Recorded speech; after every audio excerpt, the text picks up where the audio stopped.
When I finally spoke to Mao again, it was the day of our high school graduation.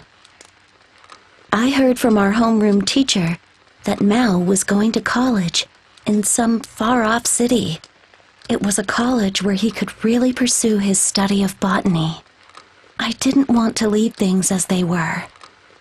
After the ceremony, I searched the school and found Mao by the school garden. It had been so long since I saw him up close, and he was a lot taller than I remembered. His long, slender fingers were black with earth, and his hands looked weathered. The strap of his canvas shoulder bag had been loosened to its maximum to let his bag fall to his hips. Somehow, that was enough to make my heart race. All I had to do was talk like we used to, but my mind suddenly went blank. What did I sound like when we used to talk? Was my voice high? Low? How did I choose my words?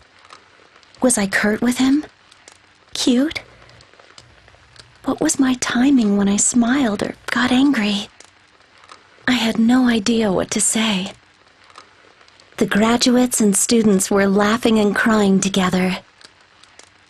They called out to each other.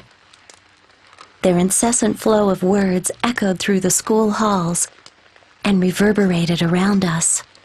We'll always be friends. Take care. Good luck. Goodbye. Come back to visit. I listened closely to borrow some of their words, but none of them were what I wanted to say. Mao, come down here. That was all I could finally manage to say.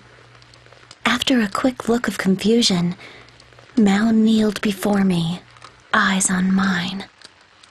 There was that familiar scent, the smell of damp earth.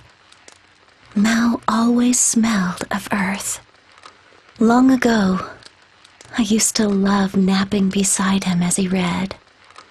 It felt like I was lying in the middle of a grassy field. I finally felt like I was with my old Mao and was able to speak naturally.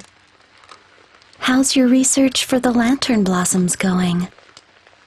Actually, my college has fully equipped labs, so I think I'll finally be able to make some sort of progress.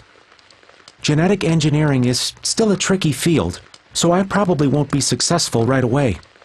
I have 1,000,001 things I want to test out, so I highly doubt that 4 years will be enough time. Once given the chance, Mao's eyes glistened and he rattled on like the old days. His voice was lower than I remembered. He was intense and full of confidence, but there was still a bit of that old, delicate Mao in him, too. My heart was filled with so many feelings. I thought I'd burst into tears. I hadn't even cried during the ceremony.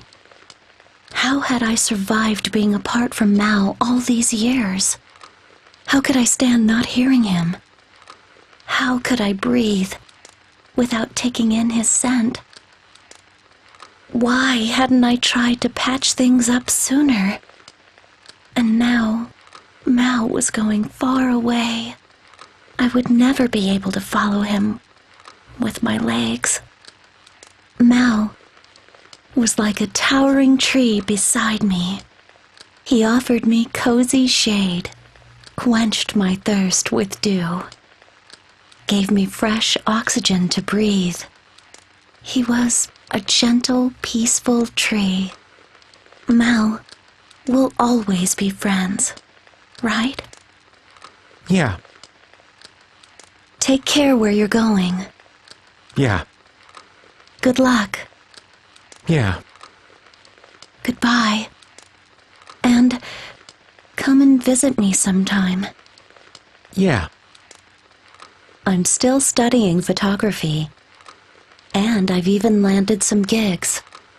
I clicked the shutter, blown away by the force and breath and energy of the athletes.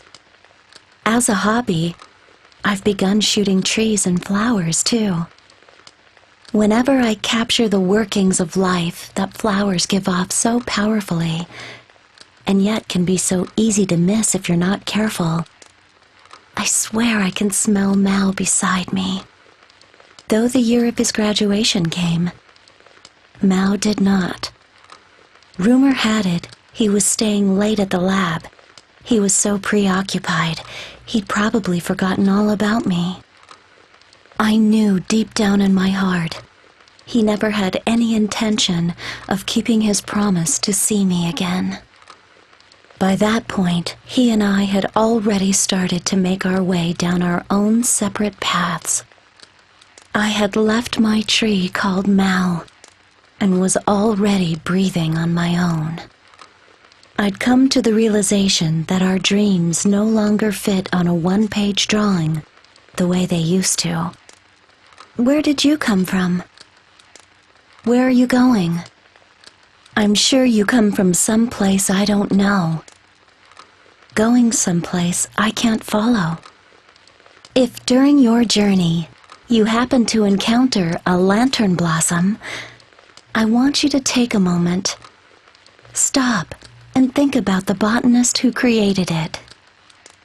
I'm sure it will have been a young man named Mao. I believe that someday he'll become the most amazing botanist ever.